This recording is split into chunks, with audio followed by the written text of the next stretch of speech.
కంటి అద్దాల నుండి శాశ్వత విముక్తి పొందండి. లాసిక్ సర్జరీ 14,000 మాత్రమే. వివరాలకు సంప్రదించండి.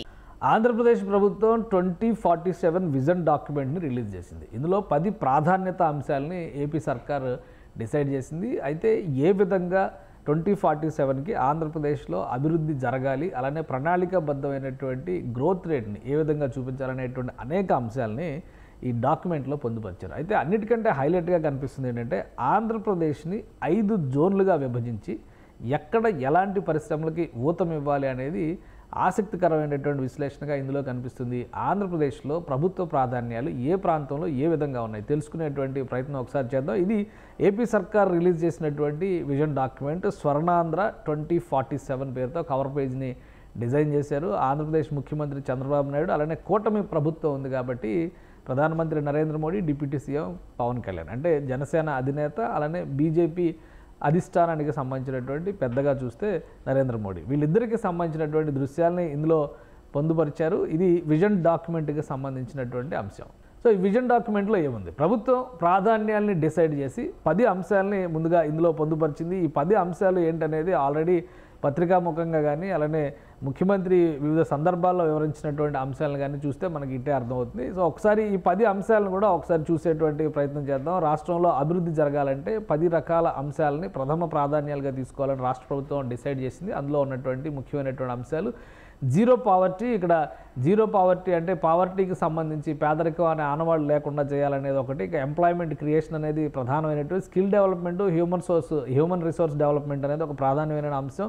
వాటర్ సెక్యూరిటీ, ప్రధానంగా జనసేన పార్టీ అనేక సందర్భాల్లో సురక్షితమైనటువంటి మంచినీరు అనేటువంటి మాటలు పదే పదే చెప్తా ఉంది. సో ఒక రకంగా చెప్పాలంటే జనసేన పార్టీ చెప్పినటువంటి షణ్ముఖ వ్యూహం, ఇక్కడ 6 గ్యారంటీస్ పేరుతో తెలుగుదేశం పార్టీ ఇచ్చినటువంటి ఎష్యూరెన్స్, వాటన్నిటినీ కంపైలేషను సమగ్ర విధానంగా 3 పార్టీలకి సంబంధించినటువంటి అంశాలు అన్నింటినీ జోడించి ఈ ప్రతిపాదనలు తయారు చేసినట్టుగా మనం చూడాల్సి ఉంటుంది. ఇక మరొకటి రైతులకు సంబంధించి agritech, farmer and agritech.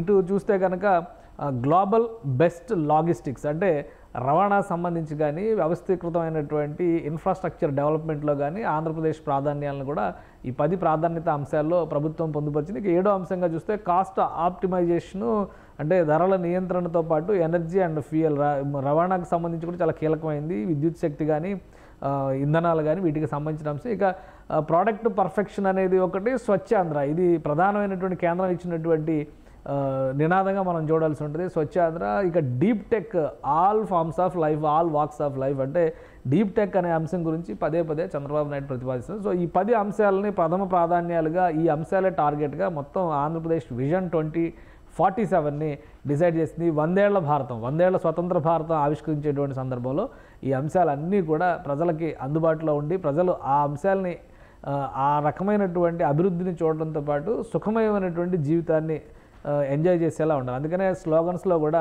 Swarnandhra Pradesh, happy Andhra Pradesh అని చెప్పిన నినాదాలను ఇందులో పెట్టారు. సో ఇది అయితే 5 జోన్లు ఏ విధంగా విభజించారు ఒకసారి చూసేటువంటి ప్రయత్నం చేద్దాం.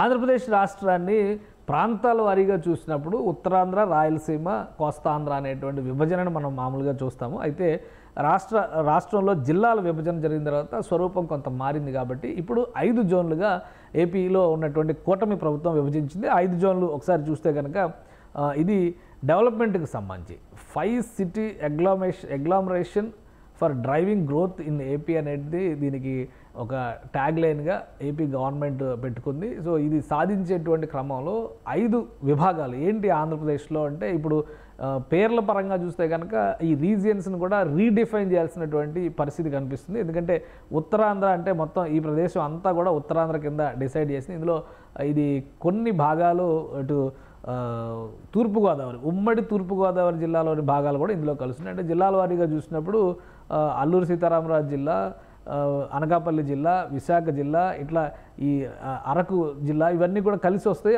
ఆ విధంగా మనం ఉత్తరాంధ్ర ప్రాంతాన్ని చూడాల్సి ఉంటుంది. ఇక రెండవది గోదావరికి సంబంధించినటువంటిది, గోదావరి రీజియన్, ఈ ఉభయ గోదావరి జిల్లాలకు సంబంధించినటువంటి ప్రదేశం రెండవది. మూడవది అమరావతి రీజియన్, అంటే కృష్ణా గుంటూరు అని పూర్తిగా కూడా చెప్పలేం, ఎందుకంటే కృష్ణా జిల్లాలో కొన్ని భాగాలని గోదావరి రీజియన్లో కలిపేశారు ప్రస్తుతం ఉన్నటువంటి జిల్లాల విభజన ఫలితంగా. సో అందుకని చెప్పని ఇక్కడ కూడా కృష్ణా గోదావరి రీజియన్ని ప్రత్యేకంగా అమరావతి రీజియన్ అనేటువంటి పేరుతో ఏపీ గవర్నమెంట్ రీడిఫైన్ చేసింది. ఇక తిరుపతి రీజియన్కి వచ్చేసరికి చిత్తూరు జిల్లాలో ఈ కొసలో ఉన్నటువంటి తిరుపతి ప్రాంతం, ఇటు నెల్లూరులో ఉన్నటువంటి కొంత ప్రాంతం కలుపుకుని ఉన్నటువంటి నేపథ్యంలో ఇదంతా కూడా కోస్టల్ బెల్ట్ కిందనే కన్సిడర్ చేయాల్సిన పరిస్థితి కనిపిస్తుంది. ఇక మిగతా 4 రాయలసీమ జిల్లాలో కర్నూలు అంటే కొంత భాగం చిత్తూరు జిల్లా, కర్నూలు, అనంతపురం, కడప జిల్లాలు ఇలా 5 విభాగాలుగా ఏపీ గవర్నమెంట్ విభజన చేసింది. ఈ విభజనకి సంబంధించి ప్రాధాన్యాలను కూడా ఆంధ్రప్రదేశ్ ప్రభుత్వం డిసైడ్ చేసింది. ప్రాధాన్యాలు ఏ విధంగా ఉంటాయో చూడాలి. దీనికి ఈ 5 ప్రాంతాల్లో 5 నగరాలు ప్రధానంగా డెవలప్ అయ్యే విధంగా ఏపీ గవర్నమెంట్ ఫోకస్ పెట్టింది. ఎందుకంటే ఎకనామిక్ గ్రోత్ సెంటర్లుగా ఈ నగరాలు రాబోయేటువంటి రోజుల్లో ఆంధ్రప్రదేశ్ అభివృద్ధికి ఆలంబనగా మారేటువంటి నగరాలు. ఇందులో మొదటిది అమరావతి క్యాపిటల్ రీజియన్. ఈ పరిధిలో చూస్తే కనుక అమరావతి నగరం గ్రోత్ సెంటర్గా కనిపిస్తుంది. ఆంధ్రప్రదేశ్కి సంబంధించి అమరావతి నగరం గ్రోత్ సెంటర్గా ఉంటుంది. ఇక అక్కడ ఎకనామిక్ యాంకర్స్ అంటే ఆర్థికపరమైనటువంటి అవకాశాలు కల్పించేటువంటి విభాగాలు ఏంటి అంటే technology, education, finance, sports, health, electronics, legal services, governance, tourism ఇవన్నీ కూడా మీరు ఒకటి గమనిస్తే కనుక అమరావతి పరిధిలో 9 నగరాలు నగరాలకి ప్రణాళిక చేసింది ఆంధ్రప్రదేశ్ ప్రభుత్వం. సో ఈ 9 నగరాలకు సంబంధించినటువంటి విభాగాలే ఇందులో గ్రోత్ యాంకర్స్గా ఉండబోతాయి. దానికి సంబంధించినటువంటి పరిశ్రమల్ని అమరావతి రీజియన్లోకి తీసుకురావడం. ఇక్కడ అమరావతి రీజియన్ అంటే కేవలం క్యాపిటల్ రీజియన్ మాత్రమే కాదు, మిగతా కృష్ణా, గుంటూరు జిల్లాలన్నింటినీ కలుపుకొని చేసినటువంటి వర్గీకరణ ఇది. కాబట్టి మనం అదే కోణంలో దీన్ని చూడాల్సి ఉంటుంది. ఇక ఈ ఉత్తరాంధ్ర పరిధిలో కానీ ఇటువైపు ఉన్నటువంటి మిగతా వాటిలో ఏ అంశాలని కలుపుకుంది రాష్ట్ర ప్రభుత్వం అనేది కూడా ఒకసారి మనం చూసేటువంటి ప్రయత్నం చేద్దాం. ఉత్తరాంధ్రకు సంబంధించి గ్రోత్ ఏపీ సెంటర్గా విశాఖ ఉంటుంది, విశాఖ నగరం ఉంటుంది. సో విశాఖ నగరానికి ఆర్థిక అవకాశాలను కల్పించేటువంటి విభాగాలు ఏవి అంటే కనుక బ్లూ ఓషన్, ముఖ్యంగా సముద్ర తీర ప్రాంతంలో జరిగేటువంటి యాక్టివిటీ, అలానే ship building, health care, tourism, herbal and Ayurveda medicine, white goods, steel and technology ఈ రంగాలన్నింటినీ కూడా ఈ ఉత్తరాంధ్ర రీజియన్లో అభివృద్ధి చేయాలని చెప్పని ఏపీ గవర్నమెంట్ డిసైడ్ చేసినటువంటి ఈ ప్రణాళికలో, ఈ విజన్ డాక్యుమెంట్లో క్రోడీకరించారు. ఇక కర్నూలు రీజియన్ చూద్దాం. కర్నూలు రీజియన్కి అంటే రాయలసీమ రీజియన్గానే దాన్ని మనం చూడాల్సి ఉంటుంది. అసలు మన ప్రాంతాల వారీగా జరిగేటువంటి వర్గీకరణల ప్రకారం చూస్తే కనుక ఇది రాయలసీమ రీజియన్గా చూడాల్సింది. ఎందుకంటే మ్యాక్సిమం 90% రాయలసీమ కర్నూలు రీజియన్లోనే ఉంటుంది. దీనికి గ్రోత్ సెంటర్గా కర్నూలు నగరం ఉంటుంది. ఇక్కడ ఎకనామిక్ యాంకర్స్గా seed hub, defence and aviation, solar and wind పవర్కి సంబంధించినటువంటి విభాగాలు ఉంటాయి. ఆల్రెడీ కర్నూలులో గ్రోత్ సెంటర్స్ కింద అక్కడ ఓర్వకల్లులో ఏర్పాటు చేస్తున్నటువంటి అక్కడ ఇండస్ట్రియల్ నాడ్లో యాక్టివిటీ జరుగుతుంది. అనేక పరిశ్రమల్ని రాష్ట్ర ప్రభుత్వం అక్కడికి తీసుకొస్తుంది. So Kurnool region, Rayalaseema region ప్రధానంగా మ్యానుఫ్యాక్చరింగ్ హబ్ అనేటువంటి ప్రతిపాదన రాష్ట్ర ప్రభుత్వం మొదటి నుంచి చేస్తుంది. కాబట్టి డిఫెన్స్, ఏవియేషన్ రంగాలకు సంబంధించి, ఏవియేషన్ అంటే డ్రోన్స్ ఇవన్నీ కూడా వస్తాయి. సో ఆ తరహా ఇందులో డిజైనింగ్ అనేది ప్లాన్ చేస్తున్నారు. ఇక తిరుపతి రీజియన్లో చూస్తే కనుక ప్రధానమైనటువంటి గ్రోత్ సిటీగా తిరుపతి నగరం ఉంటుంది.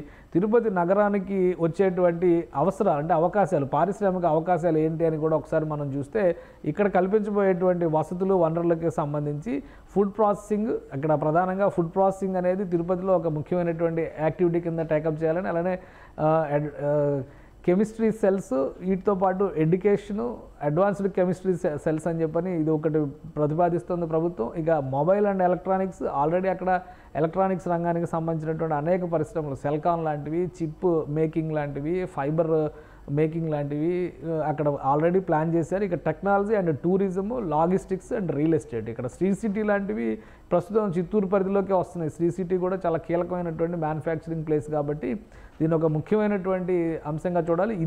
ఇదే పరిధిలోకి, తిరుపతి పరిధిలోకి నెల్లూరు జిల్లా కూడా వస్తుంది. ఆల్రెడీ బీపీసీఎల్ లాంటి భారీ ప్రాజెక్టులు ఈ రీజియన్కి శాంక్షన్ అయినాయి కాబట్టి ఇది కూడా కీలకమైనటువంటి గ్రోత్ సెంటర్గా రాష్ట్ర ప్రభుత్వం ప్రతిపాదన చేస్తుంది. ఇక ఫైనల్గా గోదావరి రీజియన్కి ఎలాంటి ప్రణాళికలను ఏపీ సర్కార్ డిజైన్ చేసిందో చూద్దాం. ఇక్కడ కాకినాడ కేంద్రంగా ఎకనామిక్ యాక్టివిటీ జరగాలని గోదావరి రీజియన్కి సంబంధించి రాష్ట్ర ప్రభుత్వం ప్రతిపాదనలు సిద్ధం చేసింది. గోదావరి రీజియన్కి కాకినాడ యాంకర్ పార్ట్ అవుతుంది. అలానే ఎకనామిక్ యాక్టివిటీకి సంబంధించి చూస్తే కనుక ఆక్వాకల్చరు, oil and gas, shipping and manufacturing సంబంధించి ఆల్రెడీ ఇక్కడ పెట్రోకెమికల్ కాంప్లెక్స్ లాంటి ప్రతిపాదనలు పెద్ద ఎత్తున రాష్ట్ర ప్రభుత్వం చేస్తుంది. కాబట్టి ఈ రంగానికి సంబంధించినటువంటి విభాగాల్ని, పరిశ్రమల్ని రాష్ట్రానికి తీసుకొచ్చేటువంటి ప్రయత్నం ఏపీ సర్కారు చేయబోతోంది. తన విజన్ డాక్యుమెంట్లో ఈ అంశాలన్నింటినీ కూడా పొందుపరిచింది. దీని ప్రకారం రాబోయేటువంటి రోజుల్లో ఆయా ప్రాంతాల్లో పరిశ్రమలు తీసుకురావడం అనేది ప్రధాన టార్గెట్గా ఏపీ సర్కార్ ఎంచుకోబోతుంది. ఇప్పటివరకు ఆంధ్రప్రదేశ్ అంటే 3 ప్రాంతాల కలయికగా చూసేటువంటి పరిస్థితి ఉంటుంది. కానీ ఆర్థిక అభివృద్ధి విషయంలో మాత్రం ఏపీ సర్కార్ 5 విభాగాల సమాహారంగా ఆంధ్రప్రదేశ్ని తీర్చిదిద్దాలని ప్రతిపాదిస్తుంది. ఇంకోటి ఏంటంటే ఈ విజన్ డాక్యుమెంట్లో చాలా అంశాలని ప్రస్తావించింది. రోడ్డు నెట్వర్క్ దగ్గర నుంచి విమానయానం దాకా అన్ని అంశాలని కూడా ఒక డీటెయిల్డ్ రిపోర్ట్, ఒక 250 పేజీల నివేదిక ఇది ఈ విజన్ డాక్యుమెంట్. సో ఇది మొత్తం కనుక చదివితే రాష్ట్ర స్వరూపాన్ని, సమగ్ర స్వరూపాన్ని రాబోయేటువంటి 20-25 ఏళ్లలో ఏ విధంగా అంచనా వేయొచ్చు అనే దానికి కావాల్సినటువంటి ప్రణాళికలన్నిటినీ రాష్ట్ర ప్రభుత్వం ఇందులో పొందుపరిచింది. ఈ వర్గీకరణ ప్రకారం కనుక రాష్ట్రంలోని 5 ప్రాంతాలకి ప్రాజెక్టుల్ని, ఆర్థికాభివృద్ధిని, ఆర్థిక సమతుల్యతని కనుక ప్రభుత్వం తీసుకురాగలిగితే కనుక ఖచ్చితంగా అవకాశాల కల్పన జరుగుతుంది, అలానే జీవన ప్రమాణాల మెరుగుదల జరుగుతుంది.